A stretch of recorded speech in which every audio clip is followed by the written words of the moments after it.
Hello students, कोशिका विज्ञान के सेल बायोलॉजी के इस पेपर में आज एक नए ऑर्गेनल्स का अध्ययन करेंगे जिसका नाम है सेंट्रियोल। सेंट्रियोल या सेंट्रोसोम। ये यहाँ आपको एक कोशिका की संरचना दिखाई गई है और इस कोशिका की संरचना में केंद्रक है और ऑर्गेनल्स हैं। ये सेंट्रियोल, एक सेंट्रियोल और पेयर में होता है जिसको हम सेंट्रोसोम कहते हैं। सेंट्रोसोम के अंदर दो सेंट्रियोल्स उपस्थित होंगे। ठीक है।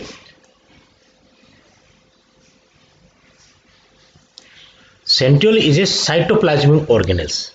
कोशिका का एक ऑर्गेनल्स है। सभी ऑर्गेनल्स का हम अध्ययन ही कर रहे हैं और ये सभी यूकैरियोट कोशिका जो हैं उनमें ये उपस्थित होता है।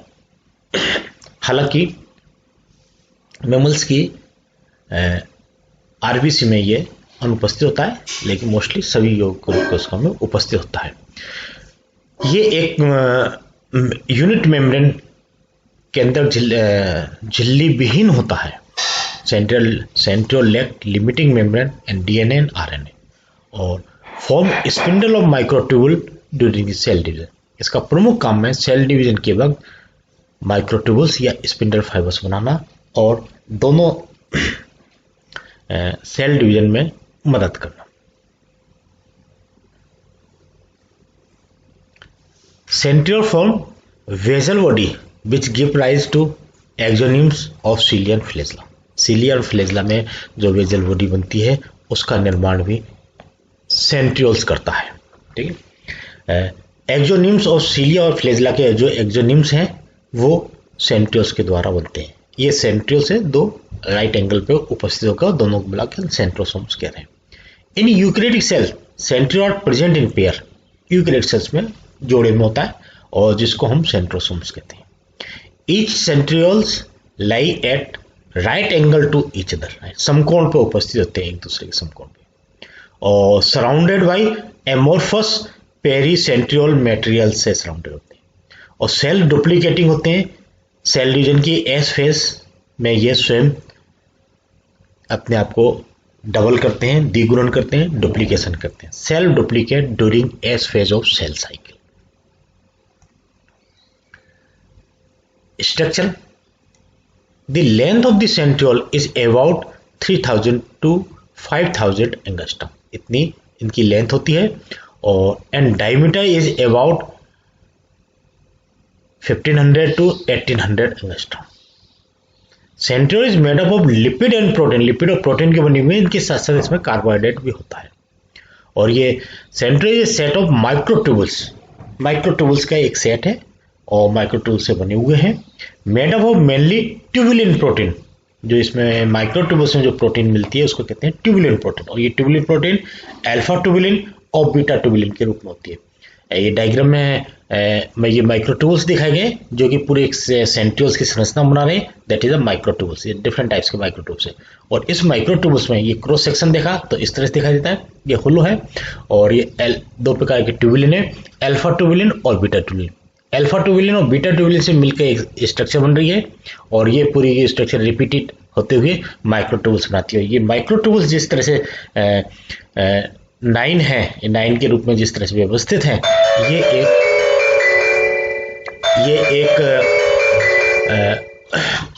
एक सेंट्रियोल्स का निर्माण करते हैं। Microtubes are arrange in the form of open ended cylinders. एक ओपन एंडेड सिलेंडर के रूप में माइक्रोट्यूब्स अरेंज है। The cylindrical structure exist cart wheel type structure in transfer section. Cart wheel एक गाड़ी के जो पहिए होते हैं जिसमें स्पोक्स लगे हुए होते हैं, उस तरह की संरचना में देखने को ये मिलती है। Centrioles mainly consist of 9 evenly spaced peripheral triplet fibres of microtubules. इसमें ये 9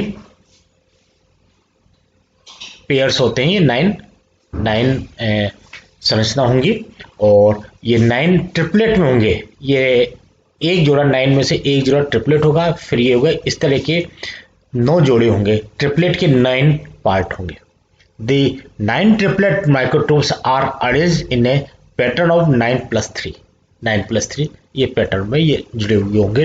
ये कार्टव्हील बनता है, ये सेंटर एक्सिस है, ये 9 स्पोक्स निकले हुए हैं और प्रत्येक 9 स्पोक्स में माइक्रोट्यूब्यूल्स का ये ट्रिपलेट होगा 9+3 का। इस संयोजन में विशेष रूप से संयोजन इस संयोजन के रूप में ये डायग्राम में, दोनों डायग्राम में बड़ा अच्छा क्लियर ढंग से आपको दिखाया गया है कि किस प्रकार से ये डार्क कलर में ये ट्रिपलेट बने हुए हैं, ये लाइट कलर में है, फिर ये डार्क में और ये इस तरह से लगे हुए हैं, ये कार्टव्हील के रूप में। और ये स्पोक्स लगे हैं, जैसे पहिए में, साइकिल के पहिए में ताने होती है ना, उस तरह से ये लगे होते हैं। ये मिडिल एक्सिस इस पे ये जुड़े हुए हैं। इस प्रकार से इसकी बड़ी खूबसूरत और अच्छी संरचना रहती है सेंट्रियोल्स की। इसी को अब हम आगे देखते हैं। The pattern is named because 9 triplet arrange eight right angle of each other. ये जो पैटर्न जो बना है ये 9 ट्रिपलेट का और राइट एंगल होता है एक दूसरे के right angle. These triplet are linked with the help of AC linker. अब ये जितने भी लगे हुए हैं इसमें ये ट्रिपलेट जो है इनको ABC हम कहते हैं। ये माइक्रोट्यूब्यूल्स हैं ABC करके, और ये स्पोक्स हैं, ये 9 स्पोक्स होंगे, 1 2 3 4 5 6 7 8 9, ये 9 स्पोक्स होंगे। और इस 9 स्पोक्स से जो स्पोक्स के ऊपर लगा हुआ है ये क्या रहता है, पिन हेड कहलाता है, पिन हेड। और इस पिन हेड पे ये आपका ए लगा हुआ होगा, पिन हेड पे ये ए माइक्रोट्यूब्यूल्स लगा हुआ, ए माइक्रोट्यूब्यूल्स से बी माइक्रोट्यूब्यूल्स लगा, बी से सी माइक्रोट्यूब्यूल्स लगा, और ये तीनों मिलकर एक स्ट्रक्चर बनाते हैं। ये सी इससे लिंक होगा, इस प्रकार से ये जुड़े हुए होंगे। ठीक है, इसके अलावा ये सेंट्रल हब कहलाती है, एक्सिस आप कह सकते हैं। और ये जो यहाँ हमने दिखाया कि ये इसका ए है और इसका ये सी है, इन दोनों के बीच में ये लिंक जुड़ा हुआ है। इसी प्रकार यह इसका ये सी है, ये ए, इन दोनों के बीच में लिंक जो है तो इसको बोलते हैं ए और सी लिंकर। ये ए और सी लिंकर से जो बोलते हैं। इस प्रकार से ये पूरी एक संरचना बनती है जो गोलाकार संरचना बनाती है, that is a cartwheel. These triplet are linked with the help of A C linker. The triplets are tilted, they form an angle of 40 degree at the radius of the cylinder. ये tilted होंगे, ये यहाँ 40 degree का जो angle बन रहा है, 40 degree के एंगल से ये इनसे के साथ जुड़े हुए होंगे। ठीक है, ओके, ये संरचना आपको मैं समझता हूँ समझ में आ गई होगी। आगे चलते हैं हम इसी को कि ये जो दोनों बंडल लगे हुए हैं ये आपके ये राइट एंगल में इस तरह से बने हुए हैं। ये माइक्रोट्यूब्यूल्स हैं इस तरह के, ये 3 के 9 आप इस तरह है। यदि हम इनकी कैलकुलेशन करें, ये 9 है, 9 के 3 9 27 27 ये माइक्रोट्यूब्यूल्स एक साथ में जुड़े होंगे और ये होलो संरचना बनाते हैं। ये एक सेंट्रियोल सिलिंड्रिकल है और ये दूसरे सिलिंड्रिकल है, ये समकोण पे उपस्थित होंगे। सेंट्रियोल डुप्लीकेशन, अब यहाँ स्ट्रक्चर में पूर्व में बताया गया है कि ये सेल्फ डुप्लीकेटिंग है। एस फेज, माइटोसिस के एस फेज में स्वयं का द्विगुणन कर लेते हैं। तो ये द्विगुणन किस तरह से होगा, हम यहाँ से प्रारंभ करते हैं। जीवन में ये सेंट्रोसोम है और ये 2 सेंट्रियोल्स हैं। यूकेरियोटिक कोशिका में जब सेंट्रोसोम की बात करते हैं ये 2 सेंट्रियोल है जो कि समकोण पे उपस्थित है। यहाँ इनिशिएशन ऑफ डुप्लीकेशन प्रारंभ होगा, दोनों सेंट्रियोल अलग अलग होंगे और फिर इनमें डुप्लीकेशन ये प्रारंभ हो गया। ये डुप्लीकेशन ग्रो किया, सिंथेटिक फेज में ग्रो हो जाएगा और G2 फेज में आते आते ये कंप्लीट डुप्लीकेशन हो जाएगा, डुप्लीकेशन कंप्लीट हो जाएगा। और यहाँ आके मेटा फेज में आके डुप्लीकेशन में ये मेटाफेज है, मेटाफेज में ये दोनों सेंट्रोल अलग अलग ध्रुव पे चले जाएंगे और ये पूरा एक सेंट्रोसोम बना लेंगे। और यही यहाँ सेंट्रोसोम है जो स्पिंडल फाइबर बना के इनके तर्क तंतुओं को ये अलग अलग दिशाओं में अपोजिट डायरेक्शन खींचते हैं। ठीक है, इसके बाद सेंट्रियोल का डुप्लीकेशन। ये सेंट्रियोल का डुप्लीकेशन हम कर रहे हैं डॉटर सेल से, जीवन से एस फेज में डुप्लीकेशन हुआ और G2 फेज में कंप्लीट होगा। ये सेंट्रोसोम मैचुरेशन हो गया, यहाँ सेंट्रोसोम मैचुरेशन। माइटोसिस में ये दोनों अलग अलग कोशिकाएं चलेंगे, दो फिर ये एक डुप्लीकेशन होगा और इस तरह से आते चलेगा। सिंथेसिस फेज में होगा और G2 में कंप्लीट। और ये माइटोसिस में 2 सेंट्रियोल्स, 2 डॉटर सेल्स यहाँ बन जाएगी, एक डॉटर सेल्स यहाँ निकल गई, एक डॉटर सेल्स दोबारा ये साइकिल करिए। Before the centrosome replication cell contain 2 centriole centrosome. In the centrosome, the older centriole is termed as mother centriole, जो and another one is termed as daughter centriole, एक mother centriole कहलाएगी, एक daughter centriole. और during S phase में क्या होगा, cell cycle के new जो सेंट्रियोल्स है grow at the proximal end of the mother and daughter centriole, और the two pair centrioles remain attached to the each other until mitosis, दोनों जो टू पेयर हैं सेंट्रियोल अटैच रहेंगे जब तक कि माइटोसिस नहीं होगा, उस समय तक साथ साथ अटैच रहेंगे, फिर यहाँ आके अलग। They separate in mitosis with the help of enzyme separase, एक एंजाइम सेपरेज है जिसकी मदद से दोनों सेपरेट होते हैं और सेपरेट होकर अलग अलग पोल पे ये जाते हैं, स्पिंडल तंतु बनाते हैं। इस प्रकार से इनकी संरचना थी। अब हम इनका फंक्शन देखते हैं। पहला फंक्शन है सेलुलर ऑर्गेनाइजेशन, पहला फंक्शन, ठीक है, सेलुलर ऑर्गेनाइजेशन मतलब कोशिका का संगठन बनाना, पहला फंक्शन, ठीक है। और ये इनकी डिटेल है जो मैं बता रहा हूँ। फिर तीन प्रमुख फंक्शन है, कोशिका संगठन करना, फ्लैजेला सिलिया का निर्माण करना और सेल डिवीजन में मदद करना, ये तीन प्रमुख फंक्शन है, जिसमें से पहला सेलुलर ऑर्गेनाइजेशन। सेलुलर ऑर्गेनाइजेशन ये कोशिका की संरचना है जिसमें विभिन्न प्रकार के ऑर्गेनल्स बने हुए हैं और इनके बीच बीच में ये माइक्रोट्यूबल्स वगैरह सेंट्रियोल्स वगैरह होते हैं, माइक्रोट्यूबल्स हैं जो साइटोस्केलेटन बनाते हैं। उसी प्रकार से centriole are involve in organizing microtubules in the cytoplasm, microtubules के निर्माण में मदद करते हैं और माइक्रोट्यूबल साइटोस्केलेटन बनाते हैं। The position of centriole in cell determine the position of nucleus and play critical role in the arrangement of cell organelles, कहाँ केंद्रक होगा वो सेंट्रियोल की पोजीशन पर डिपेंड करता है और ये क्रिटिकल रोल अरेंजमेंट जो सेल ऑर्गेनल के जो अरेंजमेंट है उसमें ये क्रिटिकल रोल निभाते हैं। ये एक इंपॉर्टेंट फंक्शन सेलुलर ऑर्गेनाइजेशन। दूसरा फंक्शन है formation of cilia and flagella, cilia और फ्लैजेला। सीलिया और फ्लैजेला का जो निर्माण होता है उनके अंदर एक वेजल बॉडी होती है, उस वेजल बॉडी का निर्माण ये माइक्रोट्यूबुल सेंट्रियोल्स करते हैं। In organism with cilia and flagella, position of these organelles determined by the mother centrioles, which becomes basal body. basal body का है ये, इस प्रकार से ये सेंट्रोल्स और सेंट्रोल में ये वेजल बॉडी है, इस वेजल बॉडी से ये फ्लैजेला या सीलिया फ्लैजेला बन रहा है, सीलिया फ्लैजेला बन रहा है, ये वेजल बॉडी उससे बनती है, एक्सोनिम्स ये सीलिया फ्लैजेला।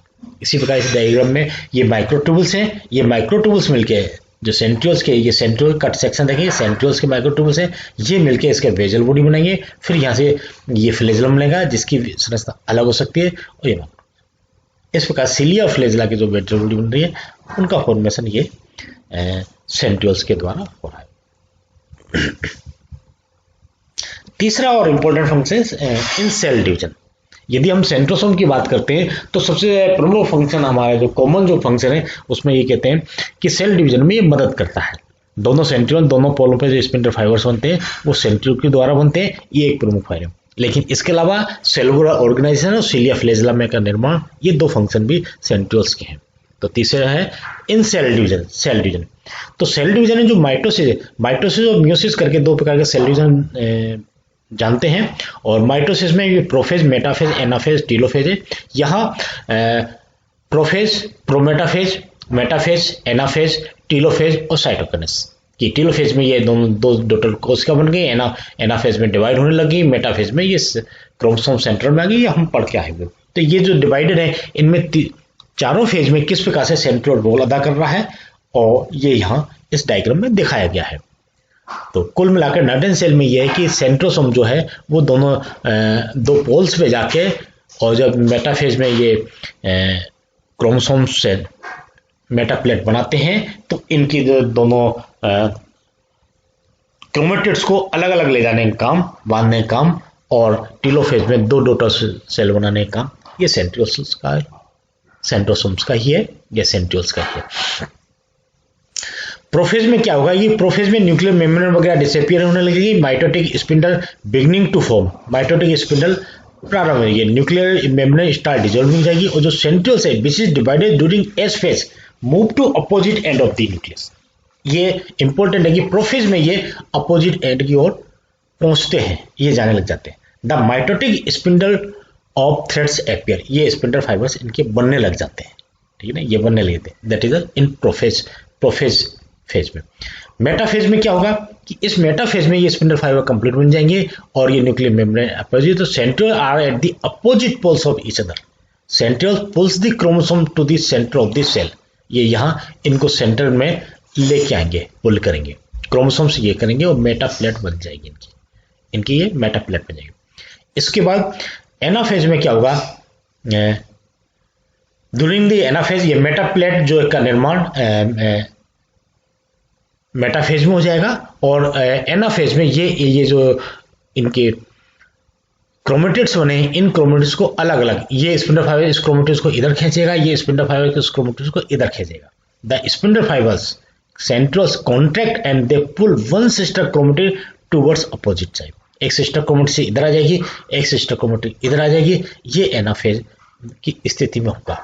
और टीलोफेज में जब ये हो जाएंगे, दोनों में खींच लेंगे, तो जब ये सिस्टर क्रोमेटिड से स्पिंडल फाइबर्स की मदद से एक पोल पे आ जाएंगी, दूसरी सिस्टर क्रोमेटिड दूसरे पोल्स पे आ जाएंगी, तब ये इनका डिवीजन होगा और ये पोल पे क्रोमोसोम से इकट्ठे हो गए, दूसरे पोल पे ये क्रोमोसोम से करके ये दो नई डॉटर सेल्स बन जाएंगी और ये न्यूक्लियर मेम्ब्रेन रीअपियर होगी। The new daughter cells content pair of centrioles, ये पेयर ऑफ, तो ये सेंट्रियोल्स के कारण ही क्रोमोसोम्स अपने अपने पोल्स पे जा रहे हैं, डिवाइड हो रहे हैं और ये सेल डिवीजन में पूरी हेल्प हो रही है। तो इंपॉर्टेंट, मोस्ट इंपॉर्टेंट फंक्शन इसका सेल डिवीजन में इस प्रकार से है, स्पिंडल फाइबर्स बनाना। ये डिफरेंसेस है, इस डिफरेंसेस को यहाँ अपन को जानने की आवश्यकता नहीं है, केवल ये यही तक है कि इंपॉर्टेंट फंक्शन इस प्रकार के सेंट्रियोल्स का और इस प्रकार के। तो आज हमने जो एक इंपॉर्टेंट ऑर्गन्स का छोटा सा ऑर्गेनल्स है, इंपॉर्टेंट ऑर्गन्स के बारे में बात किया, जिसका नाम है सेंट्रियोल्स, और जिसे यूकैरियोटिक कोशिका में सेंट्रोसोम्स कहते हैं। सेंट्रोसोम्स में पेयर में होता है, तो दो सेंट्रियोल्स होंगे जिनको हम सेंट्रोसोम कहते हैं। कार्टविल जैसी संरचनाएं, 9+3 की संरचनाएं माइक्रोट्यूबुल्स के बने हुए हैं, और जो प्रोटीन है ट्यूबुलिन प्रोटीन है, और इसका फंक्शन प्रमुख रूप से पहला फंक्शन है इसका सेल डिवीजन में मदद करना और स्पिंडल फाइबर्स बनाना और ये दो डॉटर सेल्स बनाना। दूसरा है सेलुलर ऑर्गेनाइजेशन में मदद करना, और तीसरा है सीलिया और फ्लेजिला में बेजल बॉडी का निर्माण करना। इस प्रकार से ये पूरा इसका फंक्शन है। तो आज इतना ही सेंट्रियोल की संरचना और फंक्शन के बारे में। Okay, thank you.